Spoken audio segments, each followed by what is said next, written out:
नमो नमः। मैं नेहा श्रीवास्तव मेरे यूट्यूब चैनल पे आप सभी का स्वागत करती हूँ। आज का विषय है अग्नि सूक्त, जो कि ऋग्वेद के प्रथम मंडल का प्रथम सूक्त है और इसके ऋषि हैं मधुछंदा तथा इसमें गायत्री छंद है। गायत्री छंद वैदिक छंद है। इनमें 3 पंक्तियाँ होती हैं और प्रत्येक पंक्ति में 8-8 अक्षर होते हैं। पहला मंत्र है अग्निमिडे पुरोहितम यज्ञस्य देव ऋत्विजम होतारम रत्नधातमम। प्रस्तुत मंत्र में मधुछंदा ऋषि अग्नि की स्तुति करते हुए कहते हैं कि यज्ञ का पुरोहित अग्नि होता है। पुरोहितम का तात्पर्य है पुरोहितम, जो सबसे पहले स्थापित किया जाता है। यज्ञ अनुष्ठान करते समय सर्वप्रथम अग्नि को स्थापित किया जाता है, प्रज्वलित किया जाता है। इसलिए पुरोहितम से अग्नि देव का यहाँ पे स्तुति किया जा रहा है। तत्पश्चात की अन्य देवताओं का आवाहन किया जाता है। अतः अग्नि को यज्ञ का पुरोहित कहकर उनको आवाहन किया जाता है। दूसरा मंत्र है अग्नि पूर्वेभिः ऋषिभृत्यो नूतनैरुत स देवान् इह वक्षति। प्रस्तुत मंत्र में मधुछंदा ऋषि कहते हैं कि अग्नि प्राचीन और नवीन ऋषियों द्वारा पूजनीय है। वह देवताओं को यहाँ ले आए, अर्थात जो प्राचीन ऋषि थे और जो नवीन ऋषि हैं, उन दोनों द्वारा अग्नि को पूजा जाता है।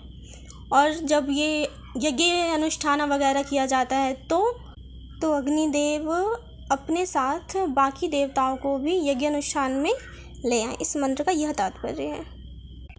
तीसरा मंत्र है अग्निना रय्यम अश्वनत पोषमेव दीवे दीवे यशसम वीरवत्वम। इस मंत्र में अग्नि देवता से ऐसे धन को प्राप्त करने की प्रार्थना की गई है जो दिन प्रतिदिन बढ़ता रहे, यश की प्राप्ति करवाए, श्रेष्ठ वीर पुरुषों से युक्त हो। ये जो विद्या धन की प्राप्ति है वो ऐसा धन है जो बांटने से कभी कम नहीं होता है। विद्या धन से मनुष्य विश्वव्यापी यश को प्राप्त कर सकता है। इसलिए विद्या को बहुत श्रेष्ठ धन माना गया है। अर्थात अग्नि से ऐसे धन को प्राप्त करें जो दिन प्रतिदिन बढ़ता रहे, यश श्रेष्ठ वीर पुरुषों से युक्त हो। विद्या धन प्राप्त करने से वो यश की प्राप्ति करवाता है और श्रेष्ठ वीर पुरुष भी बनाने में सहायता करता है। चौथा मंत्र है अग्नि यम यज्ञ मध्वरम विश्वतः परिभूरसी स इद देवेषु गच्छति। अर्थात चारों तरफ से अग्नि द्वारा रक्षित यज्ञ ही देवताओं तक पहुंचता है। जिस यज्ञ की अग्नि देवता चारों तरफ से रक्षा करते हैं, सुरक्षित जो यज्ञ रहता है, वही देवताओं तक सफलतापूर्वक पहुंचता है और वही यज्ञ सार्थक होता है और उसी का फल जजमान को प्राप्त होता है। 5वां मंत्र है अग्निर्होता कविक्रतुः सत्यश्चित्र श्रवस्तमः देवो देवीभिरा गमत। अर्थात अग्नि को होता कहा गया है, क्रांतदर्शी, सत्य, विचित्र कीर्तियों से युक्त है, त्रिकालदर्शी है, भूत, वर्तमान व भविष्य तीनों कालों का ज्ञाता है। ऐसा अग्निदेव यज्ञ में अपने साथ और देवताओं को भी लाए और यज्ञ को सफल बनाए। छठा मंत्र है यदंग दाशु से त्वमग्ने भद्रम करिष्यसि तवेतत् सत्यमंगिरः। इस मंत्र में मधुछंदा ऋषि कहते हैं हे अग्नि, यजमान के लिए तुम जो कल्याण करोगे वह निश्चित रूप से तुम्हारा ही कल्याण होगा। हे अंगारों से युक्त, यह मैं सच कह रहा हूँ। वैदिक काल में देवताओं और मनुष्यों का संबंध मित्रतापूर्वक था, स्वामी और सेवक का नहीं। यजमान देवताओं के लिए हवि अर्पित करते थे और देवता भी यजमान को सुख, समृद्धि, धन धान्य, पुत्र पौत्र आदि से समृद्ध कर देते थे।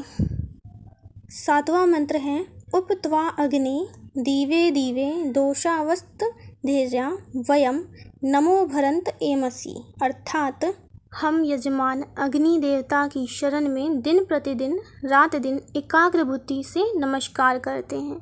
इससे स्पष्ट है कि वैदिक संस्कृति के अनुसार नमस्कार की पूर्णता तभी होती है जब मुंह से बोला भी जाए, ध्यान भी उसी की तरह केंद्रित हो जिसे नमस्कार किया जा रहा है और हाथ भी जोड़े जाएं।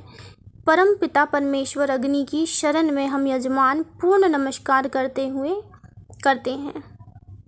8वां मंत्र है राजन्त मध्वराणाम गोपामृतस्य दीदीविम वर्धमानम स्वे दमे, अर्थात प्रकाशमान, यज्ञों के रक्षक, ऋत के प्रकाशक, अपने घर में वृद्धि को प्राप्त होने वाले तुम्हारे पास हम आते हैं। यहाँ पे मधुचंदा ऋषि अग्नि देवता को इन उपनामों से बुलाते हैं। 9वां मंत्र है स नः पितेव सुनवे अग्नि सुपायनो भव सच स्वा नः स्वसतै, अर्थात परमेश्वर अग्नि से प्रार्थना की गई है कि जिस प्रकार पुत्र के कल्याण के लिए पिता हमेशा उसके पास रहता है, उसके सुख दुख का ध्यान रखता है, उसकी आवश्यकताओं की पूर्ति करता है, अज्ञानवश अथवा प्रमादवश जब वह मार्ग से भटक जाता है तब उसे डांटता फटकारता भी है, उसी प्रकार हे अग्नि देवता हमारे कल्याण के लिए, हमारे हित के कल्याण के लिए आप भी सदा हमारे समीप रहे, हम निसंकोच आपके पास आ सके, आप पुत्र के लिए पिता के समान हमारे लिए सुप्राप्य हो जाओ। यह विषय यहीं समाप्त होता है।